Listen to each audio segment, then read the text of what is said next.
All other powers not given to the federal government are reserved to the states and to the people thereof. The principle of limited government is what makes America an exceptional nation and sets our Constitution apart. Judges must have a proper understanding of those basic principles, and the way Judge Jackson answered those questions, particularly the answers she gave to Senator Cruz, shows that she lacks that very necessary foundation. Now I want to go on to a few other examples. At the hearing, Judge Jackson testified about one of her decisions involving the First Step Act. In that case, prosecutors had rock-solid evidence against a dangerous drug kingpin. But Judge Jackson was displeased the government pursued a mandatory minimum sentence. So she misused a motion for compassionate release to resentence that person to a sentence she thought he deserved. As the lead author of the First Step Act, I know that's not what we wrote the statute to do. The act was supposed to allow elderly inmates and those suffering from terminal illness to petition the court for a sentence reduction. The statute also allows for a reduction if the court finds an extraordinary and compelling reason. Judges should use great discretion. Judges should weigh against the charge, the dangers to society, and the risk of recidivism. At her hearing, Judge Jackson said that she based her extraordinary and compelling finding on the non-retroactive changes to the law. This radical interpretation is terrible and dangerous. Congress chose which provisions of the First Step Act would apply retroactively. The Senate is currently considering legislation that I co-sponsored with Chairman Durbin that makes some of the First Step Act provisions retroactive. But that's Congress's role, not Judge Jackson's role. Senator Durbin and I wouldn't have been able to broker a compromise on that legislation if senators thought the judges would rewrite the law and insert their own views from the bench.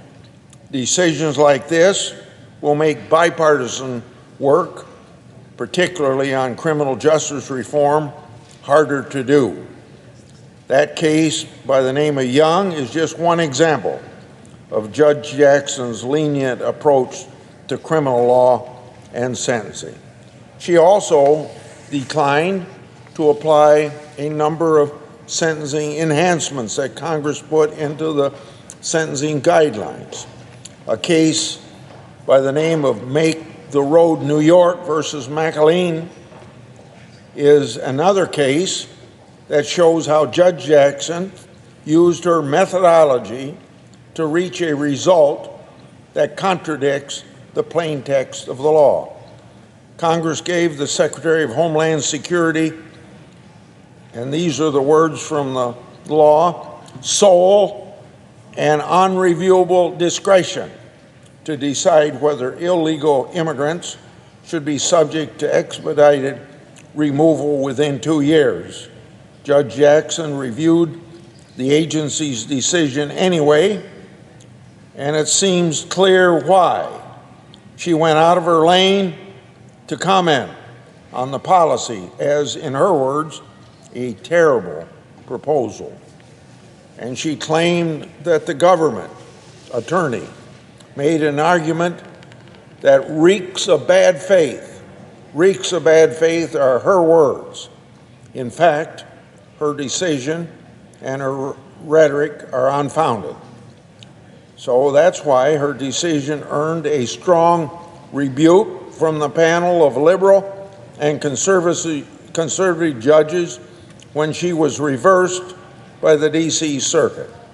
Judge Millett, an Obama appointee, explained it this way in the opinion, quote, "There could hardly be a more definitive expression of congressional intent than sole and unreviewable discretion." These are just a few examples of Judge Jackson's judicial activism, because her record clearly shows she does not believe in or act within the limited and proper role of a judge. So I will vote against her confirmation. I yield the floor.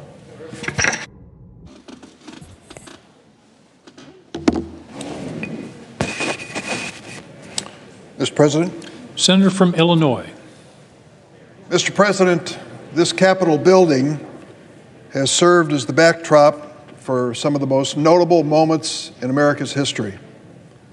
In this building, wars have been declared, peace treaties have been signed, and the march toward progress has either moved forward or has been stopped in its tracks. Today, the members of this Senate have the opportunity to take a monumental step forward. We will vote to confirm a once-in-a-generation legal talent, a jurist with outstanding credentials and a lifetime of experience, and the first ever African-American woman to serve as Justice of the Supreme Court, Judge Ketanji Brown Jackson. Judge Jackson's confirmation will be a glass-shattering achievement for America. Consider this moment in history. When the Supreme Court first met in this building in February of 1801, there were 1 million slaves in this nation, a nation of 5 million people. This very building was built with the labor of enslaved people. And at the time the court met, neither black Americans nor white women had a constitutionally guaranteed right to vote. Women had no place in that first Supreme Court chamber, and black women would only enter to clean it in the dark of the night. We know what followed. America's battle to end slavery saw a bloody civil war, decades of efforts to break down racial barriers, and the efforts continue to this day. And our struggle to enfranchise and empower women did not end with the 19th Amendment 102 years ago. It continues to this day as well, as we strive to give our daughters the same opportunities we give our sons. This confirmation of the first black woman to the Supreme Court honors the history that has come before it. It honors the struggles of the past, of the men and women who waged them.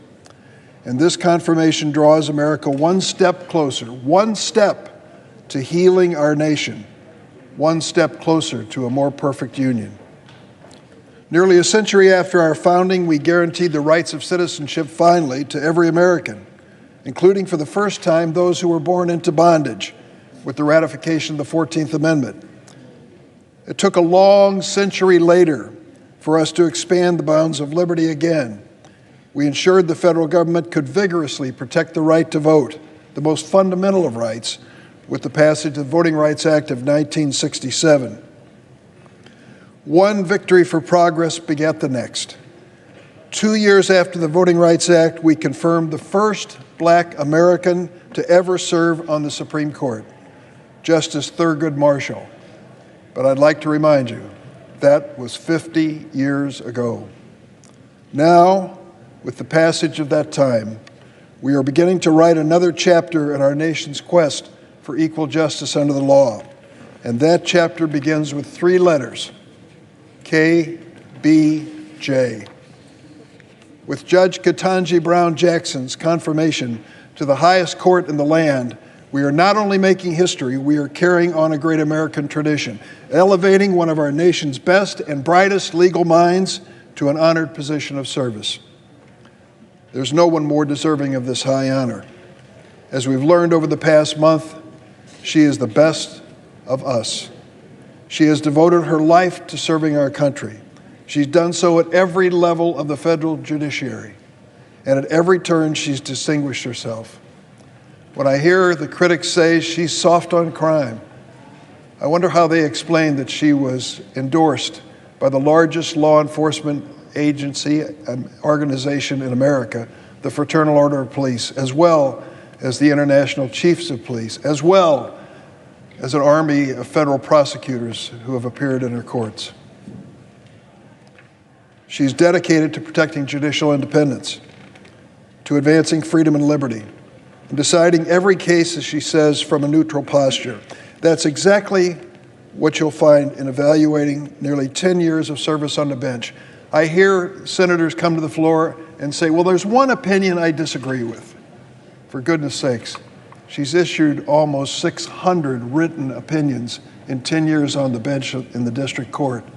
She's been reversed a small percentage of the time. Her work speaks for itself. And when you evaluate it, you'll find out she's thoughtful and even-handed. As the American people saw during last month's hearing in the Judiciary Committee, Judge Jackson has the right judicial temperament. Calm, collected, she answered every question, even when the questions were hostile and confrontational. She answered them with dignity and grace and stood by for more than 24 hours of questioning. She's a proven consensus builder. She's been confirmed by the Senate on a bipartisan basis more than three times, I should say, and soon we hope she'll be confirmed again by a bipartisan majority. She's earned the support from leaders across the political and ideological spectrum, civil rights leaders, leaders in law enforcement, former federal judges appointed by Democrats and Republicans. All of them have lined up proudly to endorse her. Perhaps most importantly, Justice Jackson will help ensure that the law works for the people and that the people understand the workings of the court. For many Americans, what happens in a courtroom can be cold and impersonal. Judge Jackson has made a habit of making it real. She looks people in the eye, walks them through her decision-making with patience and empathy, and she reaches every one of her decisions by following the facts and the law wherever they lead. She said that her opinions can run long. That's by design, because she wants America to rest assured, whether she writes in the majority, the concurrence, or dissent, they want to know exactly where she stands on the most important issues. Serving as chair of the Senate Judiciary Committee during Judge Jackson's confirmation has been one of the highest honors of my Senate experience. I want to give special thanks to the man who spoke before me, Republican Senator Chuck Grassley of Iowa. His friendship and fairness have really guided our relationship throughout this historic process. In the weeks since President Biden announced her nomination, Judge Jackson has already lifted the spirit of countless Americans, inspiring a new generation of aspiring jurists and public servants. Millions of Americans see themselves in Judge Jackson. Black Americans, members of law enforcement families, working moms, public high school graduates, like her fellow Palmetto Panthers in Florida. Everywhere I've gone for the last few weeks when I go home, visiting law schools, going to the grocery store, I've been approached by people who've been following this nomination closely. They tell me how deeply impressed they are with Judge Jackson, even under fire from her critics. Hannah Edmondson is one of those people. She's a law student in Waukegan, Illinois, a city on the shores of Lake Michigan. In a letter to my office, Hannah wrote, and I quote her in saying, "If you can see it, you can be it." And I'm very excited to see America's first black female justice. Reverend Krista Alston is a Baptist minister in the city of Chicago. Comes from a long line of Baptist ministers. She calls herself a civil rights baby. Born in '64, the year LBJ signed the Civil Rights Act. Ricky Jones is also from Chicago. She's been working for civil rights for nearly 60 years, since she was a teenager.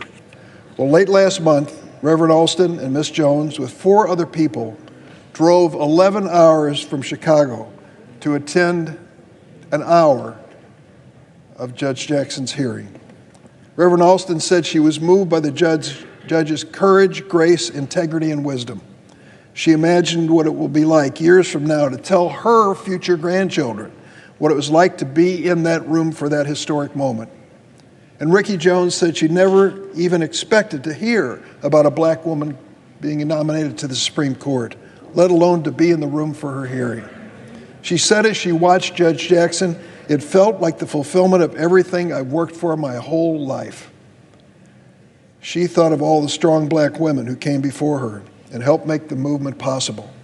Sojourner Truth, Harriet Tubman, Ida B. Wells, and my personal late friend, the Reverend Willie Barrow, a black woman minister from Chicago who worked alongside Dr. Martin Luther King. This moment was about them too, she said. And this moment is possible because of Judge Jackson and who she is, her qualifications, her integrity, her record of excellence. She has earned her seat on the Supreme Court. That's why it's so unfortunate that several Republicans on the Judiciary Committee did not approach Judge Jackson's hearing with that same level of fairness and respect as their colleagues. Thankfully, there are members of the Senate who are willing to rise above the partisan fray. I want to particularly commend Senator Susan Collins of Maine, Senator Lisa Murkowski of Alaska, and Senator Mitt Romney of Utah for their political courage and their willingness to support a singularly qualified and historic nominee to the Supreme Court. You know, when Senator Romney announced his support for Judge Jackson's confirmation, I couldn't help but remember his father, the late George Romney, who served as governor of Michigan in the 1960s during the height of the Civil Rights Movement. Governor George Romney knew a thing or two about political courage. As a proud Republican governor in 1963, he marched alongside of the NAACP Detroit president Edward Turner in support of civil rights.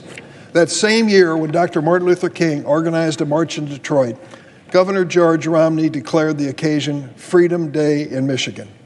To my colleague, Senator Mitt Romney, you are your father's son. This week marks 54 years since the shot rang out in Memphis, Tennessee, claiming the life of Dr. Martin Luther King, an American who spoke with greater moral clarity than nearly any other in our history. The night before he died, Dr. King spoke at a rally in support of the city's striking sanitation workers. There was tension in the air. From the moment he set foot in Memphis, he'd received a barrage of death threats. And as Dr. King spoke to the crowd at the Mason Temple, death was on his mind.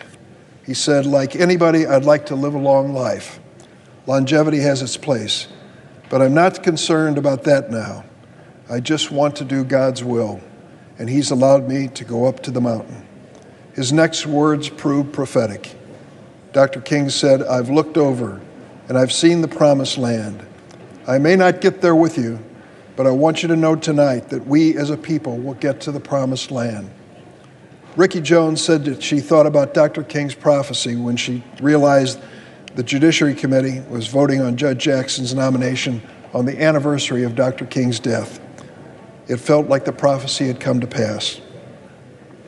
Dr. King didn't make it to the promised land, but Judge Jackson's ascension to the Supreme Court brings us closer to that longed-for place.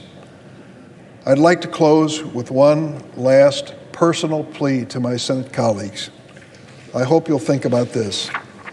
In the years to come, long after we've left the Senate, one of our grandchildren may ask where we were on this historic day, April 7th, 2022, when America broke down what seemed like an impossible racial barrier and voted to send the first African-American woman to serve on our highest court. I will be proud to say I was on the Senate floor, standing at my desk and casting my vote with pride for the next Associate Justice of the Supreme Court of the United States, Justice Ketanji Brown Jackson. I hope my colleagues will join me in sharing this historic moment. And I yield the floor. The absence of quorum. Clerk will call the roll. Ms. Baldwin. Mr. President, The Republican leader, we are in a quorum call. ask consent that further proceedings on the quorum call be dispensed with. Without objection. President Biden was elected on the promise that he would govern as a moderate and unite the country. He insisted the radical left would not be calling the shots. Please. Senator will commence. He insisted the radical left would not be calling the shots on his watch. But when it came to one of the most consequential decisions a president can make, a lifetime appointment to our highest court, the Biden administration let the radicals run the show. With Washington Democrats in power, the far left got the reckless inflationary spending they wanted. The far left has gotten the insecure border they wanted. And today, the far left will get the Supreme Court justice they wanted. The fringe activists who demand partisan court packing, attack the justices, and describe our Constitution as trash made up their minds from the start of this administration. If a Supreme Court vacancy should arise, they wanted one nominee and one nominee only, Judge Jackson. They spent dark money to promote this person specifically. They pushed her for the D.C. Circuit. Then they badgered Justice Breyer to quit. In February, one of these groups announced Judge Jackson would be the nominee before President Biden actually did make the announcement. So think about that for a moment. The Senate has examined Judge Jackson's qualifications with the seriousness and vigor that a lifetime appointment deserves. Unlike when the party's positions are reversed, the country was not subjected to uncorroborated smear campaigns, committee boycotts, stunts with cardboard cutouts, or mobs chasing senators around the Capitol. Now, a few of our Democratic colleagues seem to have decided in advance they would claim that Judge Jackson was treated shabbily. I've heard that script recited, even though it didn't happen. Didn't happen. Let's be clear. No nominee before the Senate for any position deserves a cakewalk or a coronation. Tough questions about a federal judge's own rulings and statements are the definition of fair game. My Republican colleagues vigorously inquired, shed important new light on a frequently disturbing judicial record. So I applaud my colleagues for focusing on substance and not following the Democrats' recent precedents into the gutter. Unfortunately, what the Senate's process turned up was disturbing. First, the nominee would not follow the Ginsburg-Breyer precedent and denounced the insane concept of partisan court packing.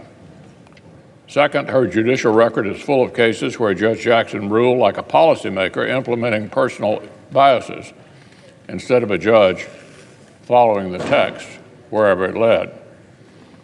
And third, her aggressive judicial activism frequently focused on treating convicted criminals as gently as possible. In literally case after case, from deadly fentanyl to open borders to child exploitation, Judge Jackson tilted the scales of justice away from public safety and innocent victims in favor of her career-long passion for softening up criminal sentencing. In Judge Jackson's courtroom, plain legal text and clear congressional intent were no match for what the judge admits are her personal policy disagreements. Even as a violent crime wave sweeps America, Democrats are pursuing a nationwide campaign to make the justice system softer on crime. They're stacking the deck with far-left prosecutors, woke warriors at the Department of Justice, and federal judges who believe criminals deserve lighter treatment. This project is terrible for innocent American families, and every piece of evidence suggests Democrats view Judge Jackson as its crown jewel. So I'll close with this. These debates about judicial philosophy are not just academic. The charged political atmosphere around confirmations, the outsized role that unelected judges play in our national life, these are direct consequences of liberal judicial activism. They're direct results of the efforts to misuse federal courts as a progressive legislature that voters can't kick out. A republic of self-serving citizens should not spend every June watching with bated breath to see if 5 or 6 lawyers will hand down sweeping policy changes with zero basis in the written Constitution. And the solution is not to make the court even more of a super legislature like liberals want, a delegitimizing death spiral that would destroy the rule of law. There's only one solution. The Senate should only confirm justices who will follow the text of our laws and our Constitution wherever it leads, who will leave subjective policy judgments on this side of the street where they belong. That's how we lower the temperature. That's how we shore up the courts. That's how we protect the rule of law. Staff the judiciary with brilliant men and women who understand and embrace this limited role. No other road leads anywhere good for our great nation. Mr. President. Majority Leader. Mr. President, this is a wonderful day, a joyous day, an inspiring day for the Senate, for the Supreme Court, and for the United States of America.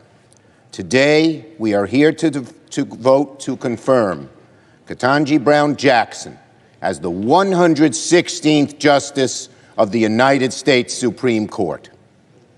Now, a few days ago, I spoke with a group of 8th graders from Cheektowaga, New York. Many of them were students of color. It was amazing. When I mentioned that this week we were confirming the judge, you could see them light up, the unmistakable look in their eyes. One day, each young lady thought to herself, I can do it too. You know, it's been a dark 2 years with COVID. People getting sick and dying, many of whom we knew, stores closing, schools shutting their doors. But even in the darkest times, there are bright lights. Today is one of the brightest lights, and let us hope it's a metaphor, an indication of many more bright lights to come. As I've said over and over again, there are 3 words that I think best fit Judge Jackson: brilliant, beloved, belongs. Judge Jackson is in every sense and by all measures a brilliant jurist. She is indeed a brilliant person. By the judge's own telling, she first discovered her calling to the law not in a classroom or by reading a book or by talking to lawyers, but by sitting at the kitchen table next to her dad, filling out her coloring book while her dad poured through case law. Years from now, other parents and other daughters will do the same, and it will be Justice Jackson's opinions that will lay open on the table. The judge's parents, her entire family, should beam with pride that this day has come. At every step of her upbringing and career, Ketanji Brown Jackson ranked among the highest of achievers. And look, we should take a moment to note that Judge Jackson will be the first and only justice with experience as a public defender. We're proud of that, and America is proud of that. It will enhance the court's ability to preserve a basic truth in our country, that all deserve equal justice under the law, from the privileged to the impoverished. In an imperfect world, the judge conquered so many hurdles, and today stands as one of the most experienced individuals ever nominated to the Supreme Court. For this reason, the judge is also beloved by individuals and organizations across the political spectrum. I went through her record carefully, and never did I find one instance of a peer or colleague or associate say one negative word about her. It was incredible. when we go through these records, you'll often find someone here and there who will badmouth the individual who knew them. Not with just Judge Jackson. And lest we forget, the judge is popular in the minds of the American people. A Gallup poll released after her hearing showed nearly 60% of the public supports her confirmation, 10 points above the historical norm. And there is no question here, the country, by and large, wants the Senate to confirm Judge Jackson. Police chiefs want to confirm Judge Jackson. Conservative and moderate and liberal judges all want us to confirm Judge Jackson. And I thank my colleagues in this chamber who worked in good faith to make sure the Senate can finish its work today. Finally, as I've said many times, the judge belongs on the Supreme Court. By that, I mean something very specific.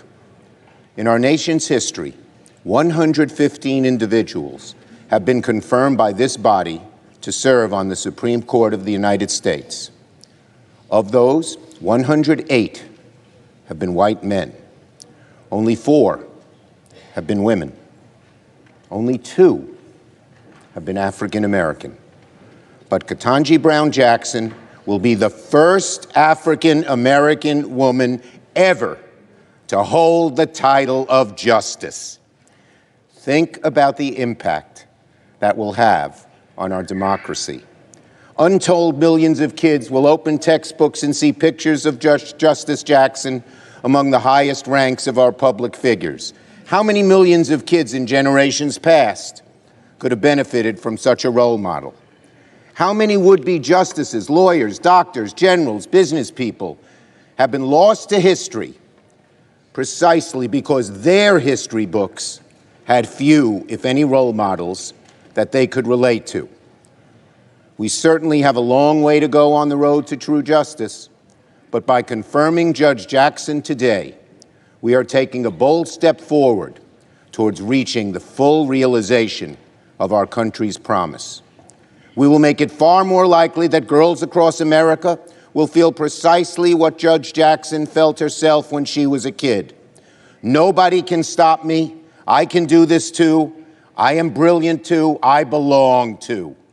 For all these reasons, increasing the diversity of the court has been one of my highest priorities and one of the highest priorities of our Senate Democratic majority, of whom I am so proud. Justice Jackson is the most important example, but we've been working on this for over a year. Of the 58 Senate-confirmed federal judges since we took the majority, 3/4 have been women. 2/3 have been people of color. And it's not just racial and gender diversity that matters. We have strived to lift up judges that bring diversity through their experience. More public defenders in our courts, more civil rights lawyers, more election lawyers. When Americans of all walks of life come before the court, they should have confidence that those who don the robes have the ability to walk in their own shoes, to see and understand their side of the story, and then apply the law properly according to the facts. One judge at a time, one judge at a time, this majority is expanding the possibility of who merits consideration to the bench. And I would be remiss if I didn't acknowledge my Republican colleagues who joined us on this occasion over the year to achieve this goal. In closing, I want to thank Chairman Durbin for beautifully executing this nomination process. It was equal parts fair, thorough, and expeditious. No easy feat in this modern Senate. I want to thank all of my Democratic colleagues on the Judiciary Committee. You were just fabulous, every one of you, for your respectful and insightful examination of the judge's record. And I want to thank my Republican colleagues who chose to take this process seriously, no matter which side you voted on. The President sent us an impressive nominee. She merited a robust and thoughtful and lively examination. I thank the members who did it precisely that.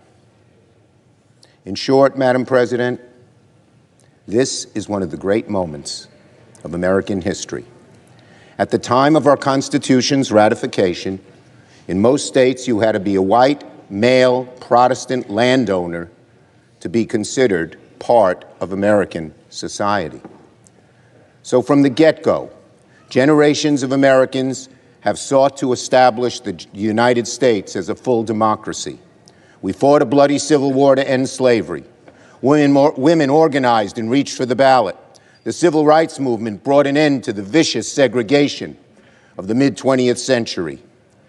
And today, we are taking a giant, bold, and important step on the well-trodden path to fulfilling our country's founding promise. This is a great moment for Judge Jackson, but it is even a greater moment for America as we rise to a more perfect union. I thank my colleagues for their work, and I yield the floor. Under the previous order, all post-cloture time has expired. The question occurs on the nomination of Ketanji Brown Jackson of the District of Columbia to be an Associate Justice of the Supreme Court of the United States. I ask for the yeas and nays.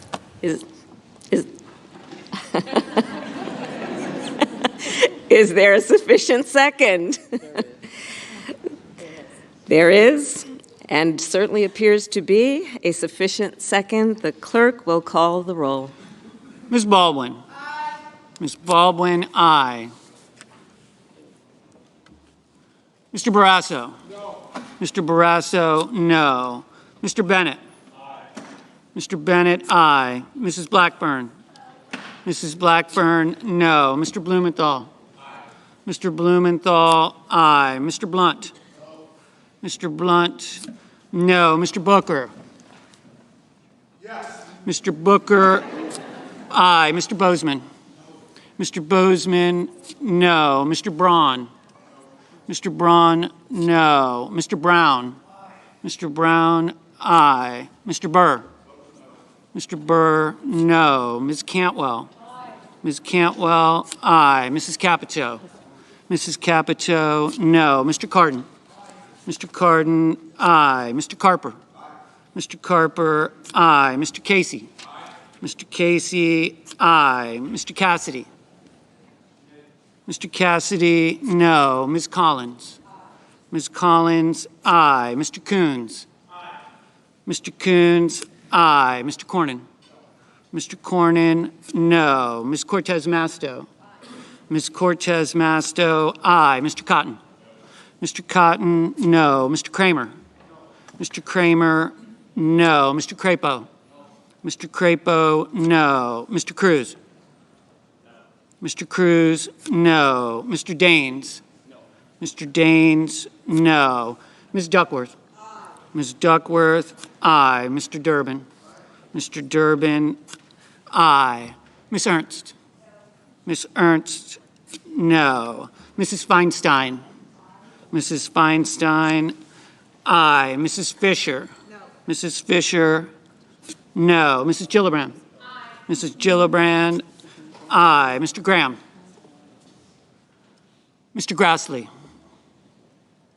Mr. Grassley, no. Mr. Haggerty? No.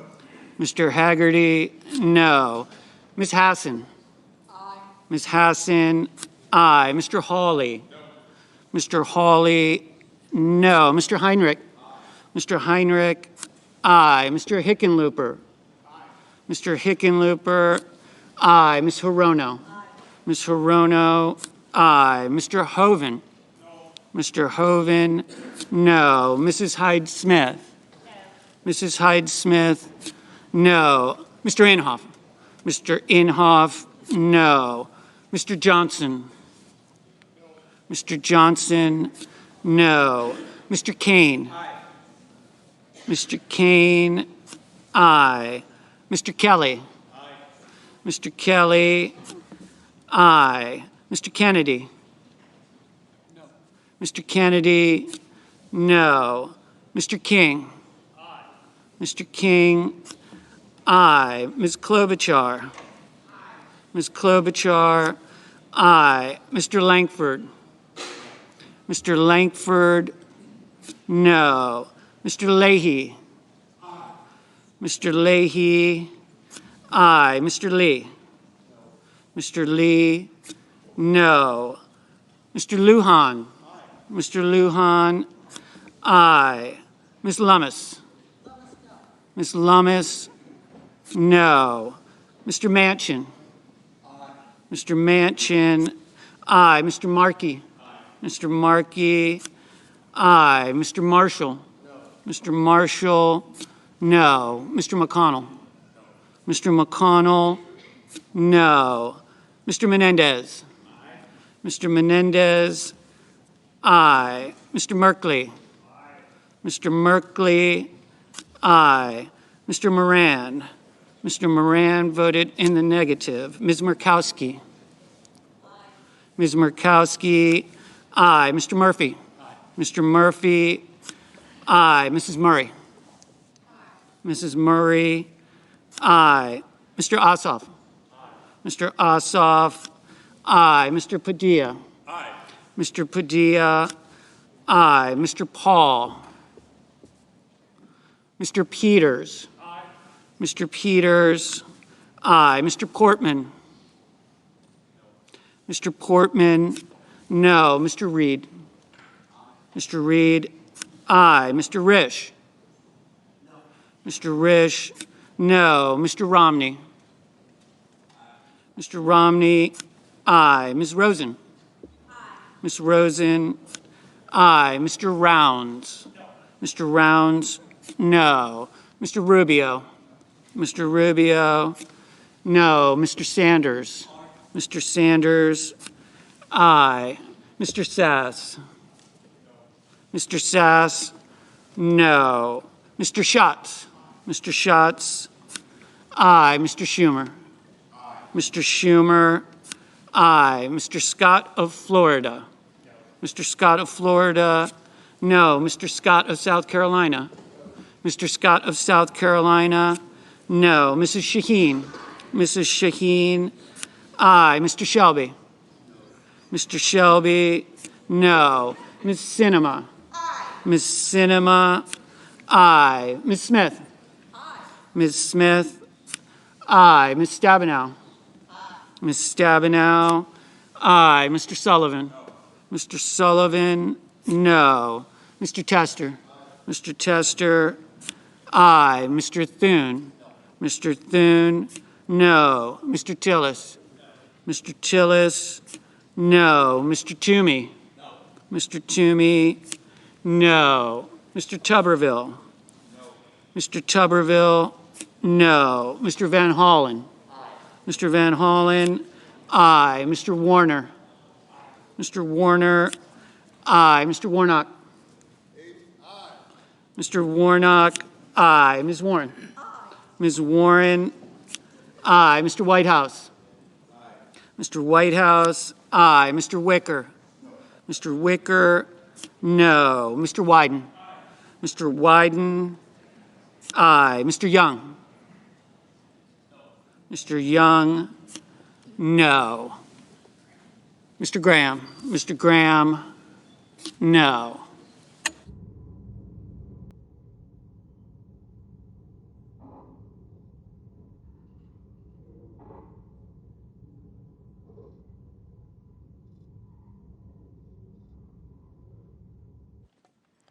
On this vote, the yeas are 53, the nays are 47, and this nomination is confirmed.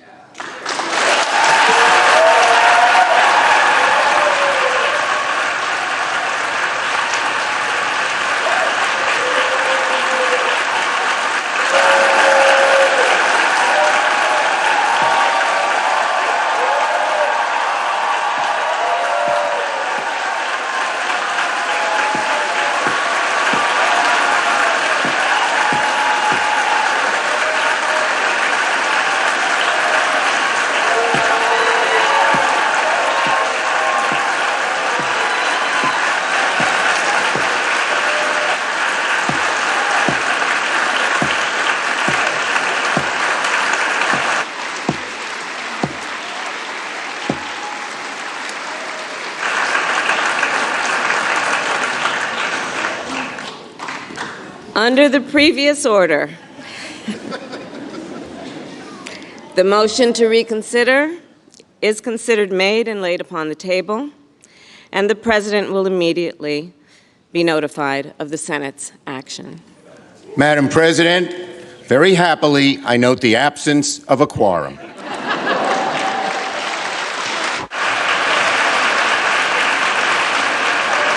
The clerk will call the roll. Ms. Baldwin.